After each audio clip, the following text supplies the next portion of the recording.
Guys, mga unta o pandesal. Si Dodong Apam o, hikaon na. Yan ang aming almusal, pandesal. At saka may hupya kami. Kaya guys o, kapag gamas na kasi ako guys, grabe. Nakahapbat na. Pagising ko ng umaga kanina, diretso agad gamas. Inom lang ako ng isang basong tubig, tapos isang hupya. Naguna na agad ako, iniwanan ko si Apam sa kwarto. Diba Dodong Apam? Tulog ka lang ganiha ba?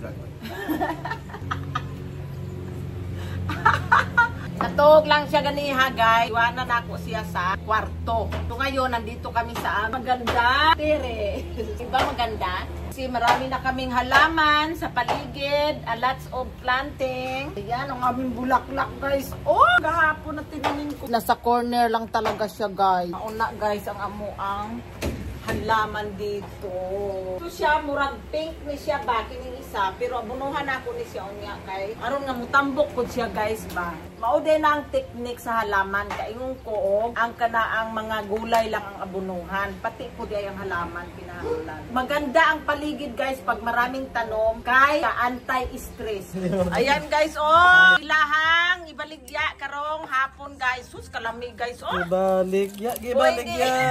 Pwede na isudan guys. Guys, pagkalamiag guys. Pagkalamiado. Sus! Pwede na iulam guys. Ngayon kakar guys ang sisig ni Niyam Sisig Mark Luis guys, hindi nalupihan. Ito ang kanya, ang sekretary, taga-liwa. Taga-alalay lang yan guys ha.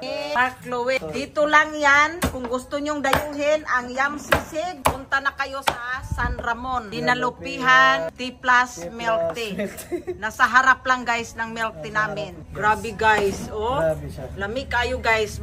Magagawa pa yan ng sisig hotdog. Abangan nyo guys ang idadagdag niyang putahe. Yes guys. Sus, kalami man day anak guys. Oy! Bigyan ko kaya si Dodong Apam guys. Malogi si ano. Ito na yung kusina guys. Ayaw kay high blood. Mahirap na guys ka. Aging na guys ba. Gawang na guys. Bulaklak.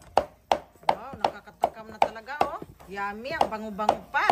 Lami kayo. Kalami na kaunon. Yan. Harap po. Please, dayuhin nyo na ang Yam Sisig. Ayan. Yummy nga naman talaga. Oh my God. Tamang-tama ito sa mahilig mag-inom, pulutan. Tutok-batok talaga. Diba? Kung gusto nyo maraming sibuyas. Sa mga may high blood, pampagaling ito. Yan ang ating nagahiwa. Sana nga, awa ng Diyos. Talagang malutong. Yung tao po namin, nasa 50 plus na po yung tao namin. Nagagalit.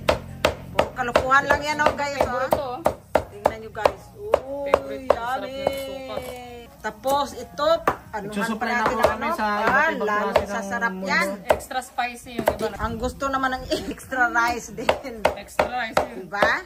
May rice din, kasama na. Hindi na kayo mahihirapan pa. All in one. All in one na ito guys. Mukhang sisig na nga rin itong yum. Ay naku, matatakam na si Andrea nito. Paborito din to eh. Sus, ang bilis. Dito. Come on. Peter. Isa kayo ha. Ano ba yan, Peter? Ginagawa mo, Peter? O, tama na.